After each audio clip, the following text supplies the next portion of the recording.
Be honest with me. Are you posting consistently on your gym's Instagram? Most gyms try for a couple weeks, fall off the bandwagon, go dark for a month, and then feel guilty every time they open up the app. Or maybe your gym's posting consistently, but you're not really seeing leads or members from it. And that's because most gyms are making one of these 5 gym Instagram mistakes without even knowing it. And fixing just one of them can completely transform your gym's business. I'm John Franklin. I'm the CEO of Two Brain Business, the world's largest gym mentorship company. We work with over 3,500 gyms to help them bring in 6 figures in profit every single year because, yeah, it's possible. And today we're breaking down the 5 biggest gym Instagram mistakes we see and how to fix them. Let's get into it. So the first mistake we see gym owners making, and the easiest one to fix, is not having a clear pin post sequence. Your gym Instagram page is a funnel. If a prospect goes onto your page, they should get a clear vibe of what your gym is all about, what your coaches are like, and how to get started. Because the way people find a gym nowadays is they go to Google and they'll type whatever gym type they're looking for near me, and 3 gyms will pop up. They'll then go to the Google business page, look at the photos to see which ones look right for them. From there, they'll go to the website to make sure they offer the type of training that they're looking for. And then the next logical spot for them is to go creep on your Instagram. They want to do a vibe check. And this is a clear way to stand out from your competition. Now, let me show you what a generic looking gym Instagram looks like. If we look down at the slides, you can see here that we're just saying that we empower athletes. We don't even know what that means. And then the call to action here at the top is call or email us to get started. So there's 2 separate call to actions. It's unclear what we want the prospect to do here. And then we look at the first 3 posts and it's just a guy's face, a guy lifting from a side angle, and then we can't really tell what's going on in the 3rd post. So we don't really have any clear signal like who this gym is for, who works out here, what the general vibe is like. It's just kind of an airball, and we can do a lot better. Let me show you what a good one looks like. This is the Fort NYC, and this is a gym run by Dan Trink and Kyle Fields, and they have one of the best pin post sequences out of any gym. And what they do is they do a 3-part series, and they treat it literally like a funnel. And the first part that they're doing is a video called This is the Fort, and it just says who the gym is for and what they do. The second piece is how we train at the Fort. So the Fort does small group personal training, and they explain what small group personal training is, and they walk someone through a session the same way you would if a prospect came into your gym. You're just kind of explaining what you do, because a lot of people are really scared to join your gym, and having that context is really helpful. Once they know who the gym is about, who the owners are, what the coaches and the members look like, and what a session looks like, their 3rd post is the next step. It's called How to Get Started. And they just go over that the first step in the process is doing a call with them. And they show people exactly how to book that call, right? But this may be a great opportunity to talk about your schedule, your pricing, but just hand-holding people, because it's so scary to start a new gym for a lot of people. And a lot of people just sit on the sidelines, even though they're ready to start. Having a sequence like this just lets you take someone from problem aware, like, hey, I know I should be going to the gym, to this is the place for me in 3 minutes with just these pin posts. And if you take just one thing from this video, go make the pin post sequence. And if you do no other social media posts for the rest of your gym life, you're gonna get an ROI from watching this video. By the way, we created a free custom GPT that will audit your gym's Instagram and identify spots in your social presence that may be costing you leads. If you wanna try it out, click the link below or scan this QR code and keep watching as we reveal the other mistakes and how to fix them. The second biggest mistake we see gym owners making is having no conversion-based content. And all conversion-based content is posts that allow prospects to raise their hand and say they're interested in learning more about your gym. And the most common gym content strategy we're seeing from gyms that post consistently is what I call the underpants gnome strategy. And what that is, this is from South Park. So there were these underpants gnomes. They would collect underpants for the hope of making profit later on down the road. And for a lot of gym owners, their social strategy is phase 1 is post. And the reason they're posting is because they want members. But there really isn't a clear bridge from how the posting turns into members. And that's what conversion content is. Conversion content is what takes these posts and allows you to start conversations. The trap a lot of gyms fall into is just posting connection-based content, stuff that's like viral and gets a lot of likes and a lot of views. But the reality is you can't pay your rent with likes and views.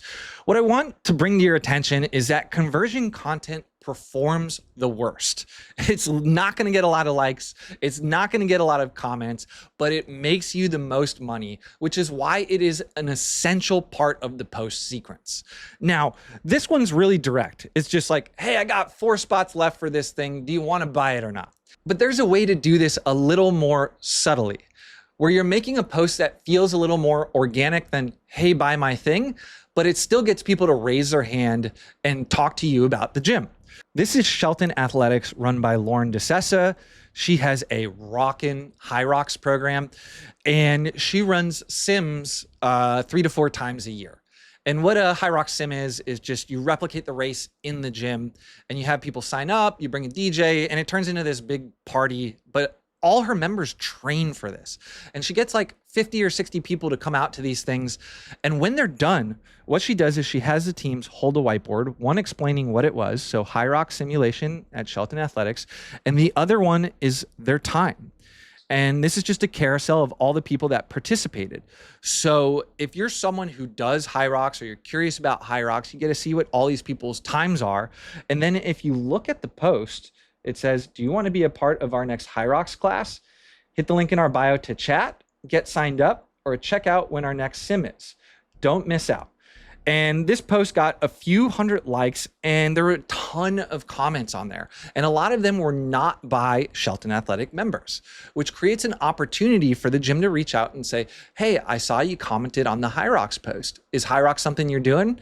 And they can say, no, hey, I was just supporting Sally. Or they could say, yes. And that creates an open loop for Lauren to then invite them into the next HYROX class. And that just created an opportunity that otherwise wouldn't have happened if she didn't make a piece of conversion content like this. So those are 2 pretty direct examples using static images, but video is also a great way to showcase conversion-based content. The key here is not to overthink it and just have 1 post a week where there's a direct call to action asking people if they want to learn more about a specific program or your gym in general. Worst case scenario, if you hate it, you can leave it up for a few days and delete it later. Conversion-based content is a great segue into the 3rd mistake, which is you're only posting. So the reason we do conversion-based content is to get people to raise their hand. But if you don't reach out to the people who raise their hand, you're just setting the table and not eating. And that's what I mean by you're only posting, right? Posts are the tip of the iceberg. Where members actually are generated is in the DMs. Whenever I talk to a gym owner and they're unhappy with the amount of leads they're getting for their gym, or they're just like, my gym isn't growing, I always start with one simple question. I say, how many people did you talk to today about your gym? And the answer is almost always 0. And so if that is you, the first thing you want to do, the way you turn your marketing around, is you just start talking to more prospects about your gym. And Instagram is a great platform for opening up conversations. I recommend that you reach out to every single new follower you get. And you don't have to say something like, hey, buy my gym. Here's an example of Trace Kennedy, who's a 2Brain mentor, closing a new follower on his Instagram. He just reached out by saying, hey, thanks for following us. We really appreciate it. We hope we can motivate and encourage you with our page. Are you currently active in your fitness? And this person responded, I'm sort of active these days. I used to be a lot more active. And then you can just start a natural conversation the same way you would with any other person calling in to learn more about the gym. And so what I recommend is you do at least 3 conversations every single day. And let's think about that for a second. If you're opening up 3 new conversations a day, that's going to lead to over 1,000 conversations over the course of 1 year. And that's 1,000 conversations you otherwise wouldn't have had. So you got to ask yourself, if I did this, would my gym be in better shape a year from now than it is today? And the answer is likely yes. So whenever I recommend this advice, gym owners will say, well, John, I'm not getting 3 new followers. And that's perfectly okay. So I have something called the DM hierarchy, So if you are not getting 3 new followers a day and you want to follow my framework for having 3 conversations a day, the first thing you're going to do is new followers. So let's say you get 1, you're going to reach out to them and say, hey, Steve, thanks for following the page. What are you currently doing for your fitness? Something simple and straightforward, just starting a conversation. Second is people who engage. So let's say you posted about a recent Hyrox event in your gym and someone who's not a member commented on it. You can just reach out and say, hey, Steve, I saw you commented on our most recent Hyrox post. Do you do Hyrox? And if they say no, leave Steve alone. But if they say yes, just provide some details about your gym, and that creates an opportunity to bring somebody in for a class. The third piece is alumni and lapsed leads. So you probably follow your old members and you probably follow hot leads. If you don't, you should. And one of the things that you can do there is say, hey, Steve, I just wrapped up the 12 p.m. class, and let's assume Steve did the 12 p.m. class, and everybody was asking about you. How's it going, man? And you're just opening up the loop. You're not trying to sell Steve on a membership again. You're just reaching out from a place of genuine care. And I promise you, nothing bad will happen when you show old members you care. But if you want a framework for winning back alumni, watch this video from Two Brain mentor Corey Lewis, where he talks about how to win back old members. The fourth and final piece of the DM hierarchy is just reaching out to your current members. There's nothing wrong with reaching out to Steve and saying, hey, Steve, I just wanted to write you a quick message and tell you how much I appreciate you being a part of my gym. Every time you come into the 12 p.m. class, it makes my job more fun and you bring the energy up. And something like that is going to make Steve's day. So Steve's going to be less likely to cancel. Steve's going to be more likely to refer when his friends need a gym to go to. And Steve's just going to like you. He's going to create a lot of goodwill, and he's going to show up awesome next time he comes to the gym and make the experience better for your members. So that's it. That's the DM hierarchy. We're going to do 3 conversations a day.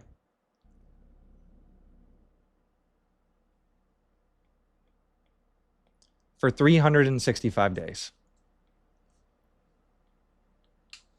And we're just going to move down the hierarchy. So we'll do followers first, people who engage second, alumni third, and current members fourth. If you do this, your gym will be completely different a year from now. I promise you that. Now, the fourth mistake, and this one is a big one, is your gym Instagram has no personality. Quick story here. I hired a new content director for Two Brain, and I asked her where she lived. And we pulled up 5 gyms around her, and I showed her the gym Instagrams for each one of them. After we looked at all 5, I asked her, which one would you go to? And after looking at all 5 of those gym Instagrams, she wasn't able to remember anything that stood out from them because they all looked the same. Now, your biggest advantage over a chain like Planet Fitness or your competitors down the road is you. The reality is people buy from people, not brands. And if you think about the content you consume on Instagram, it's likely content from personal brands where the business is an extension of the founder. And if you're listening to this, you're likely a coaching-based gym, which means you are the service. Your coaches are the service. You want to showcase that. You want to showcase personality. You want to talk about who you're all about, what you're all about, and show a little bit of that weird side. I think the worst thing you can do as a gym owner is hire a social media intern and have what I call the Canva feed, where every post looks exactly like all the other ones. Sure, this is polished. Sure, it's branded. But the reality is it's completely unforgettable. And if every gym is doing it, it's not standing out. Here's an example of a good one. This is Joe Strada, and he runs a powerlifting gym called Unleash Strength. And the first video on the feed is talking about his story and what he went through to start this gym, why he started the gym, and why he cares so much about the community. Then you can see him talking about a workout that he did. Then you can see one of his coaches. This is a reel that went viral where he talked about things that should be in every gym. He's just showcasing his love of White Monster, how he loves there's deadlifting grandmas, all the crazy weird equipment that he has, his passion for gym merchandise, and it goes on. And it's presented in a really entertaining way, but with each swipe, you're learning more about Joe's gym. And if you're somebody who likes powerlifting or strength training, you're gonna see this Instagram feed versus all the other ones in the area and immediately identify that this place is for me. I know a lot of gym owners are scared of being on camera or don't want to be on camera or say, hey, my members should be the story. And while you should absolutely showcase your member wins, if you are not on camera, you're still making a statement. You are a faceless gym. And remember, these people are buying coaching, right? And who delivers coaching? It's people. So I encourage you to be a part of your member stories, to showcase your coaching and to be on camera yourself, because you are your competitive advantage. And the final mistake is chasing vanity metrics. If you are someone who's just starting off on social media, this is a message to future you, right? Because as you post consistently, you're going to have some posts that pop off. And those likes, those views, those comments, they give you dopamine and you want to chase it and you want to recreate it. But I'm here to tell you a word of warning. You can't pay your rent with likes. Conversations are the gateway to more members. And while doing top of funnel, trending audio, meme formats is fun every once in a while, that connection content shouldn't be the base of the pyramid. It shouldn't be what your social media is built on. We had a gym owner in Two Brain who made one of the most viral posts I've seen anywhere on social media, not just for gyms, anywhere. It got over 50 million views. 50 million views. That is insane. That's like half of a Mr. Beast video.